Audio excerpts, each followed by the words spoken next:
sea, soy profesora universitaria, etcétera, etcétera, etcétera. Entonces hay como un cúmulo, ¿no? Es un cúmulo de, digamos, identidades y uno no tiene necesariamente que estar todo el tiempo con una sola identidad. O sea, yo siento que estoy permanentemente cambiando de rol y en ese sentido, bueno, a veces me siento como un poco traidora a la literatura, ¿no? O sea, a diferencia de Mario Bellatín, que es un gran amigo mío, por ejemplo, él es escritor, escritor, escritor, mañana, tarde y noche, ¿no? Y eso me hace a veces pensar en por qué rezagamos lo escriturario detrás de todas estas otras cortinas de ser profesora universitaria o de ser periodista, etcétera, ¿no? No sé qué pensarán mis compañeros en eso. Bueno, sí, Andrea.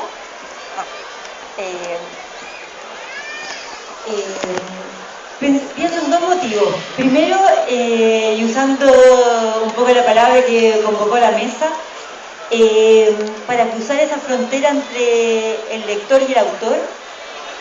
Creo que, me imagino como todos los autores, me gustó, por supuesto, la experiencia de la lectura fue una experiencia muy intensa y que de pronto era tan intensa y seductora, evocadora, gatillante de mil experiencias, sensaciones, que casi por envidia quise pasar al otro lado de la página y ser yo la que escribía, una ambición, un deseo, por supuesto que uno está muy, muy lejos de lograr quizás lo que otros autores que están fascinados, uno provoca lo mismo, pero el deseo, la energía que movía en esos textos, esas líneas, esas páginas, por ende esos relatos o novelas o crónicas o buenos reportajes o libros de poemas, y de pronto querer compartir esa sensación de movilizar, de emocionar, de hacer reflexionar. Entonces la frontera de la escritura y la lectura para mí se hizo bien difusa en un momento, y creo que eso, quise como habitar los dos territorios. Y también, como comentaba Rocío, uno se dividía en varias cosas, y a mí me sucedió que más tarde me cambié de profesión porque siento que como profesora de literatura, día a día en el aula, trabajo lo que más me gusta, que es leer. Y casi que mi trabajo no tiene esas divisiones de vacaciones y todo, porque todo sigue siendo esa continuidad. Y también yo creo que uno escribe contra algo, contra la rabia, contra uno mismo, contra su época, contra, no sé, tu herencia, la violencia que te puede tocar como sociedad, como país, contra las problemáticas de tu género, contra las diferencias sociales. Y para mí la rabia es algo que me mueve mucho al escribir, y pienso, en autores como Peter Hanke o acá César Vallejo. Uno ve a César Vallejo, por ejemplo, la rabia, que lo llevó incluso a cambiar el lenguaje. O sea, él hizo una revolución, ¿verdad?, en el castellano, que yo creo que tiene que ver con esa rabia del desarraigo, de la soledad, etc. Entonces yo pensaría en eso, la frontera lector-autor y el escribir contra algo. Bueno, ¿sorprendido? No. Bueno, en mi caso, claro, como dice Andrea, quizá uno parte como un lector muy entusiasta, una persona que a la cual ya no solamente leer la satisface, sino que para poder completar esas lecturas también tiene que pasar, digamos, al otro lado y convertirse también en el escritor.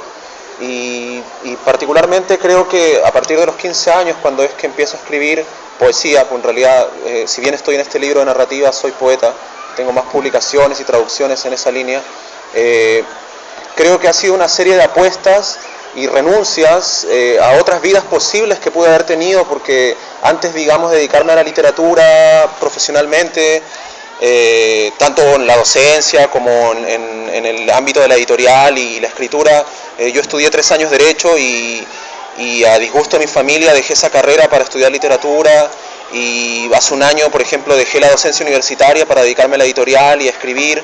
Entonces ha sido una serie de saltos al vacío, pero en el que siempre creo que me ha acompañado el acto de escribir, y bueno, creo que a final de cuentas es lo único que por lo menos en lo que cierro el círculo o me satisface. Entonces Hasta ahora no creo que he dado mucho por la escritura, he renunciado a muchas cosas, pero también he ganado mucho. Entonces, parte de eso es estar en esta mesa y bueno, también creo que en alguna medida uno va asumiendo distintos roles y probablemente la literatura te lleva por caminos que a veces uno no espera. O sea, uno parte como escritor y luego cuando uno empieza a editar, no sé, y nosotros en la editorial en Sinosargo tenemos más de 30 libros editados y cuando uno ya entra en ese trabajo te empiezas a preocupar también de la escritura de otros. Entonces creo que es un viaje un poco extraño, pero que cuesta incluso explicarlo, da para mucho en realidad.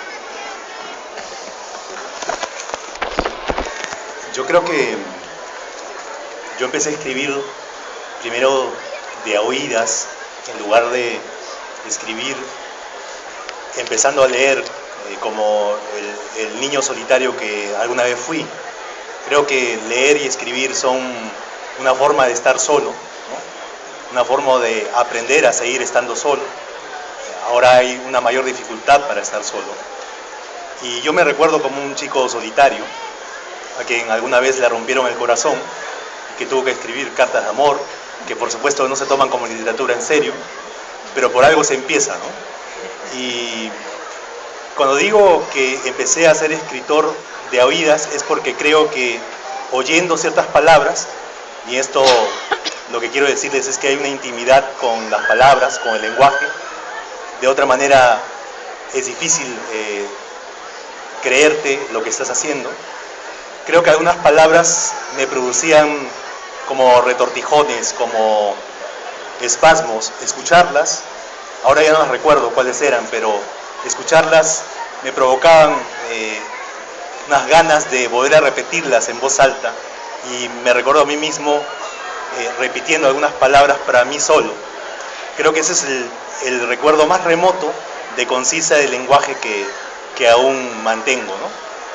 Si hablamos de la frontera Chile-Perú, creo que hay, por ejemplo, en ese sentido de empezar a ser un escritor de a oídas,